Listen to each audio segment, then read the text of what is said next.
आज अपन ट्रांजिस्टर के विश्लेषण का अध्ययन करेंगे। ट्रांजिस्टर का विश्लेषण, एनालिसिस ऑफ ट्रांजिस्टर।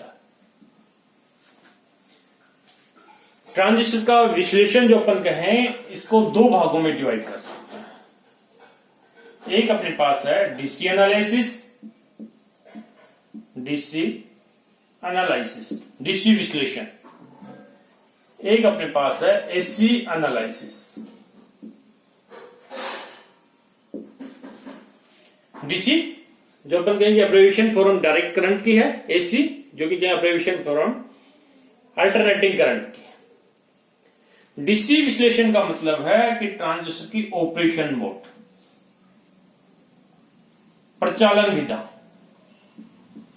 इसको प्रचालन विधा में तैयार करना।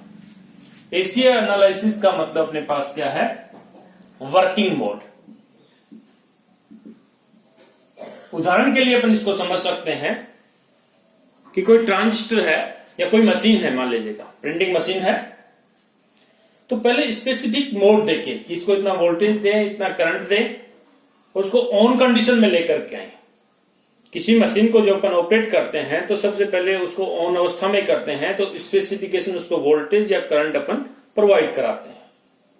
वो अपने पास होगा उसका डीसी एनालिसिस, जिसको ऑपरेशन मोड में कहेंगे, यानी कि मशीन को अपने पास ऑन स्टेट में किया। फिर वर्किंग मोड, अब मशीन तैयार हो गई काम करने के लिए, उसमें कोई भी अपन इनपुट सिग्नल दे, उसका आउटपुट सिग्नल मिलेगा। जैसे प्रिंटर है तो इनपुट कमांड अपन दे दी तो उसका प्रिंट आ गया। वो अपने पास उसकी वर्किंग मोड होगी, वर्किंग मोड। तो डीसी एनालिसिस जो अपन बात कर रहे हैं, प्रचालन विधा की, कि मशीन को तैयार करना, ट्रांजिस्टर को ऑन स्टेट में लेकर के आना, उसके लिए निश्चित बाइसिंग देनी पड़ती है। एक टॉपिक अपने पास आएगा, बाइसिंग ऑफ ट्रांजिस्टर, कि ट्रांजिस्टर का बाइसीकरण क्या होता है।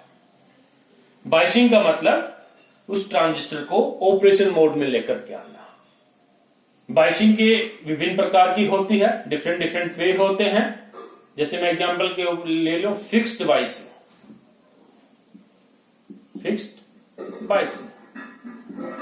सेकंड अपने पास होती है सेल्फ बाइसिंग, इसको इमीटर फीडबैक बाइसिंग भी कहते हैं। एक 4 रजिस्टर बाइसिंग होती है, यानी कि ट्रांजिस्टर को ऑपरेशन मोड में लाने के डिफरेंट तरीके। ये फिक्स बाइसिंग, सेल्फ बाइसिंग, ये भी आपके टॉपिक में है जिसका अपन अध्ययन करेंगे। ये अपने पास वर्किंग मोड में है। अब ट्रांजिस्टर वर्किंग मोड में अपने पास आ जाता है तो उसका विश्लेषण जो अपन करते हैं, तो विश्लेषण के लिए उसके एज इक्विवेलेंट सर्किट अपन तैयार करते हैं, बनाते हैं। इक्विवेलेंट सर्किट,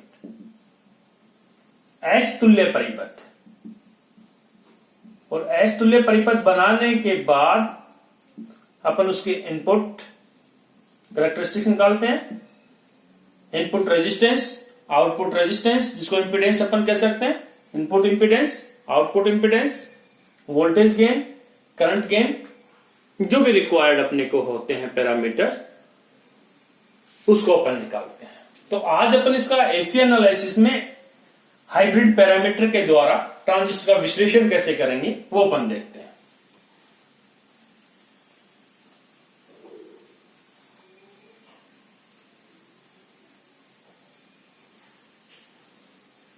एसी एनालिसिस,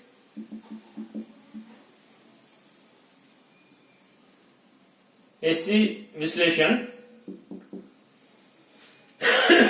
तो इसको अपन समझे कि ट्रांजिस्टर जो अपने पास है, इस प्रकार से कोई ट्रांजिस्टर है,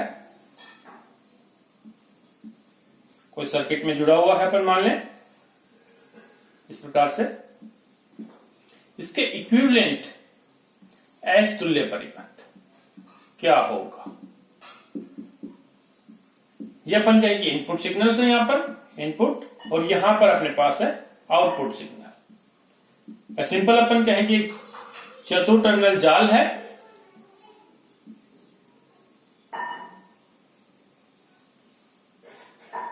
इस चतुर टर्मिनल जाल के इक्विवेलेंट जो सर्किट है इसका विश्लेषण के लिए वो एच तुल्य परिपथ है। अब ये एच तुल्य परिपथ, ये एच यहां पर रिप्रेजेंट करता है हाइब्रिड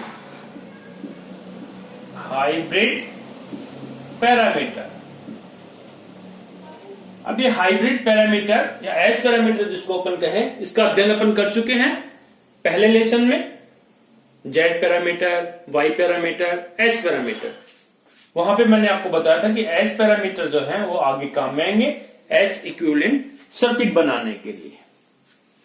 अब एच इक्विवेलेंट सर्किट जो अपन बनाते हैं तो सबसे पहले एच पैरामीटर से संबंधित इक्वेशन अपन लिखें।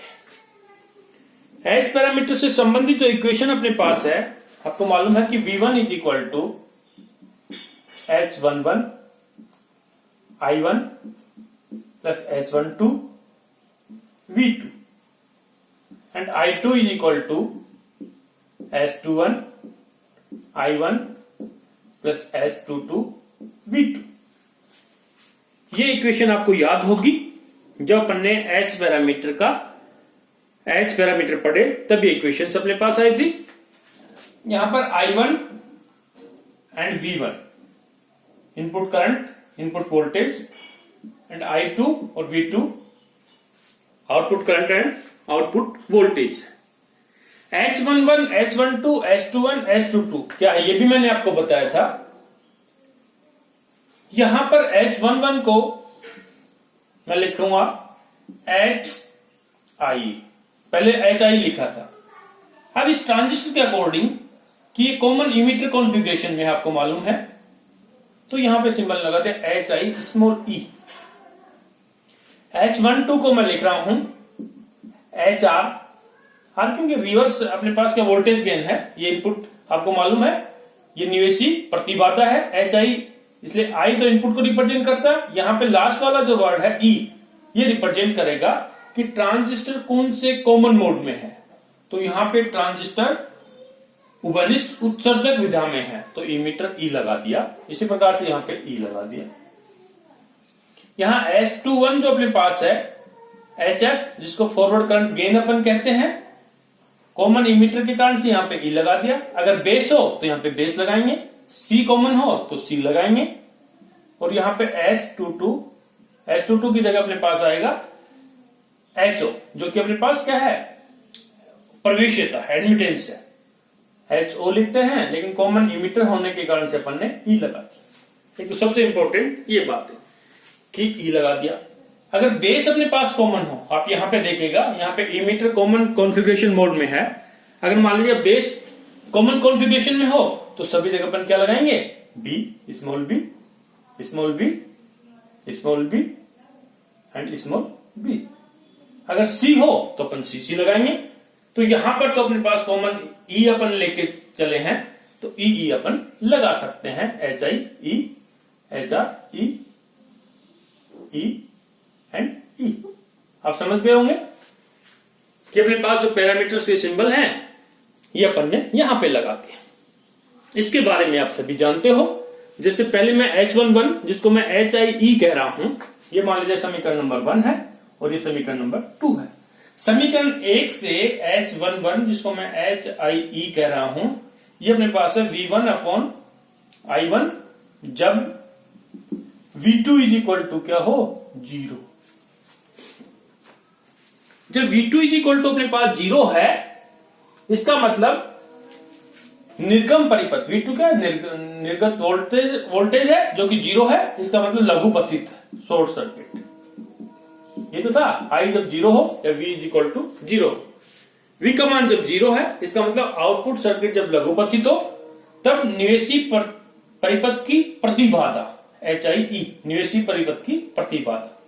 उसी प्रकार से अपन H12 का निकाला था, H21 का निकाला था, H22 का निकाला था। और ये भी मैंने बताया था कि I 0 हो तो अपने पास क्या होता है ओपन सर्किट, और V 0 हो तो अपने पास होता है लघु पथित। ये अपन पढ़ा चुके हैं। अपन सिंपल इसके इक्वेशन को यूटिलाइजेशन करके इसके इक्विवेलेंट सर्किट बनाना है। अब इसके इक्विवेलेंट सर्किट जो अपन बना रहे हैं, या आगे आप निकाल सकते हैं, इसको मैं निकाल नहीं रहा, समझाने के लिए आपको बताया। इसके इक्विवेलेंट सर्किट अपन बनाए। किस प्रकार से अपन कहें कि ये सर्किट अपन बना सकते हैं। समीकरण पहले से लीजिएगा, मैं यहां बना रहा हूं इसके इक्विवेलेंट सर्किट। इसके इक्विवेलेंट सर्किट जो अपन बना रहे हैं, तो पहले इक्वेशन से अपने को V1 चाहिए। V1 is equal to this value H11 H12। H11 क्या है? इनपुट इंपेडेंस, मैं कहूं कि H1, या मैं कहूंगी इसको HI माना तो HIE। यहां मैं लिख देता हूं, ये लिखा था अभी H11 इज इक्वल टू क्या? HIE। I1 तो करंट फ्लो होती है, तो अपन कहेंगे जो करंट इसमें फ्लो हो रही है वो अपने पास क्या है? I1 HI1 आ गया। ये आ गया। चलो 1 1 ही चलने दो, ये तो आप समझ गए होंगे। 1 1 लिख देता हूं मैं, 1 1 प्लस H12 V2। अब ये H12 V2 अपने पास क्या है? एक वोल्टा का स्रोत है। अब ये वोल्टा का स्रोत है, तो इसको अपन कैसे लिख सकते हैं? Voltage source, voltage source. Volta का जो स्रोत है, ये इसको अपन इस प्रकार से लिख दिया, यहां पे अपन ने बंद कर दिया। ये अपने पास है H12 V2। H1 V2 है, यानी कि अपने पास अल्टरनेटिंग बोर्ड में कर रहे हैं, तो प्लस ये लगा दिया अल्टरनेट का साइन। और यहां पर जो वोल्टेज अपने पास है, ये वोल्टेज इनके बीच में जो वोल्टेज है वो किसके बराबर है? V1 के। ये अपने पास निवेशी का हो गया, ये वाला फैक्टर हो गया। HI मोड में है, तो इसको मैं HIE कह देता हूं, HIE। और H1 को मैं कह रहा हूं HRE V2, बराबर इसके HRE V2। अब ये कॉमन मोड में है, इसको अपन ये देखें, ये ग्राउंडेड स्टेट में है, तो ग्राउंडेड हो गया बीच का पोर्शन। अब फिर समीकरण 2 से I2 इज इक्वल टू अपने को चाहिए। तो सबसे पहले तो ये H2I1 जो अपने पास है, ये क्या है? ये अपने पास एक करंट का सोर्स है, H21I1। H21 यहां पे क्या? Forward current gain. तो इसको अपन लगा दें करंट का स्रोत है, अपन कहें करंट का स्रोत है, यहां लगा दिया दिस वैल्यू। ये करंट का जो स्रोत आता है एरो से रिप्रेजेंट करते हैं, इसका मान है H21 V1। इसको मैं कह रहा हूं HFE V1। चलिएगा आगे देखते हैं, ये हो गया। अब ये अपने पास क्या है? HO, जिसको अपन कहते हैं कि प्रवेश्यता। प्रवेश्यता अपन समांतर क्रम में जोड़ती है, ये अपन कहें समांतर क्रम में अपन ने जोड़ दिया HOE, प्रवेश्यता जोड़ी। और इसके वोल्टेज जो अपने पास है वहां पर, ये अपने पास है V2। यहां पर ये क्या है? Voltage V2। तब ये जो करंट अपने पास फ्लो हो रही है, ये किसके बराबर है? I2। यहां से चलिए I2 इज इक्वल टू, पहले ये पोर्शन ले लो, H2 V2। इसको मैं कहूं कि इज इक्वल टू H22 कर दो, चाहिए H22 V2। यानी कि वोल्टेज V2 से जो करंट निकलती है वो अपने पास क्या है? I2। ये प्रवेश्यता है। प्रवेश्यता इंपीडेंस की अपोजिट रहती है। इन दोनों का मल्टीप्लाई अपन करेंगे, V2 और HOE का, इसका मल्टीप्लाई करेंगे तो अपने पास क्या करंट क्या आती है? I2 plus H21 V1 current source है दिस वैल्यू। तो ये जो सर्किट है, ये हमेशा अपने पास काम में आएगी, H इक्विवेलेंट सर्किट। ये मैंने आपको बता दिया। ये तो general H11 H12 H21 H22 लिया, लेकिन जब अपन यहाँ पे कॉमन इमीटर कॉन्फ़िगरेशन ले रहे हैं, तो यहां पर E सभी में लग रहा E एंड E। ये H11 जो भी इनपुट प्रतिबाधा है, या प्रवेशिता है, या वोल्टा गेन है, या करंट गेन है। आगे अपन प्रत्येक विधा लेकर के चलेंगे, common emitter mode, common collector mode, common base mode, और सभी का अपन H इक्विवेलेंट सर्किट बनाएंगे। और सभी में input resistance, input impedance, output impedance, current gain end voltage gain का मान ज्ञात करेंगे एस पैरामीटर के टर्म में। Thank you.